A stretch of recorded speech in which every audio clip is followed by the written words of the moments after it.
Good afternoon, everybody. Good afternoon. So, being asked, do I feel much pressure fighting now these days? You know, and do I feel under pressure to win? Do I feel under pressure fighting? And you know, I think every fighter feels a bit of pressure to win. You know, because no one wants to lose. But the pressures I used to feel when I was fighting K1 back in the day and Muay Thai and fighting on the white collar scenes, that was immense. The pressure I used to feel then was fucking scary. Like, it was mental pressure. And I think the reason why I felt so much pressure was because reputation and ego meant everything to me. You know, I couldn't imagine losing. I couldn't picture myself losing. You know, the reason being was because I wanted to keep that name as an undefeated fighter. I wanted to be known as the hardest and the baddest and all that fucking bullshit. You know, so I was always under pressure to win, always under pressure to fight. You know, and today's not like that. You know, I'm a professional fighter. I want to get paid. I'm fighting for the bag of money. You know, so the pressure is a lot less. You know, I don't feel under pressure now. You know, at the end of the day, I'm fighting elite bare knuckle boxers. I'm fighting on a massive platform, and I get paid either way. You know, being the hardest and being the baddest means fuck all to me now. You know, I just know I'm a good fighter. I know I'm a trained fighter, and I know it'll take a real good fighter to beat me. Now, if I was to lose against a real good fighter, I would be very humble around it. You know, I would be first to shake his hand, and yeah, it's not the be all and end all. It doesn't mean much to me now. You know, I'm not even the hardest in my own fucking house. Never mind my town, you know, and I don't want to be known as that. I just want to be known as a trained fighter, a guy who will fight anyone and everyone, you know, and does it for a living. That's what I want to be known as. I want to be known as a fighter, a professional athlete who fights for a living and is up for it anytime, anywhere. That's what I want to be known as.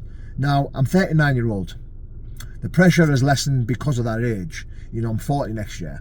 You know, I shouldn't be winning every single fight. You know, being a professional fighter is not an old man's game.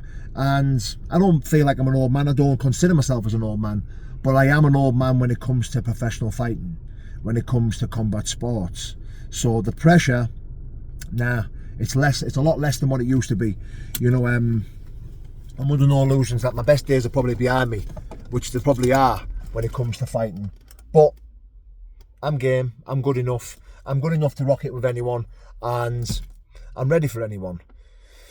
So the pressures of fighting have lessened because of a number of things. You know, because one, I don't care about being the hardest anywhere. Never mind fucking, you know, I don't want to be the hardest. I just want to be known as a fighter who's up for it and is a good fighter. That's it.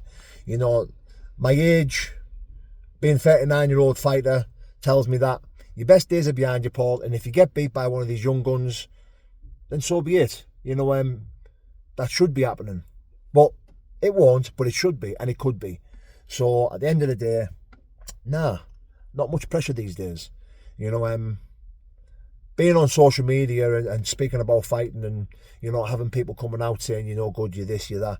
You know, I've learned now that that's the norm now for fighters and professional athletes and content creators. You know, you have to have them.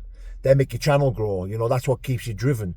You know, these people who target you for being a fighter or being a content creator or losing fights is because they can only dream to achieve what you can achieve. You know, 9 times out of 10, these people who are trolling you or saying you're no good or pick on you or be on your case for losing a fight or whatever, they've never had a fight in their lives. You know, so that kind of doesn't bother me no more either. It used to bother me, but it doesn't now. It really doesn't. You know, there's people online now talking about my wife, talking about my kids, talking about my grandkids, talking about my friends, talking about whatever they want to talk about, you know, and it doesn't bother me. It doesn't bother me. I'm living my best life. I'm a sponsored athlete. I'm getting paid for doing something that I love doing. I'm fighting on the biggest bare knuckle platform in the world. You know, and these people that want to call me out or pick me out or, you know, chat shit about me online can only dream and inspire to be where I am in life now. God bless.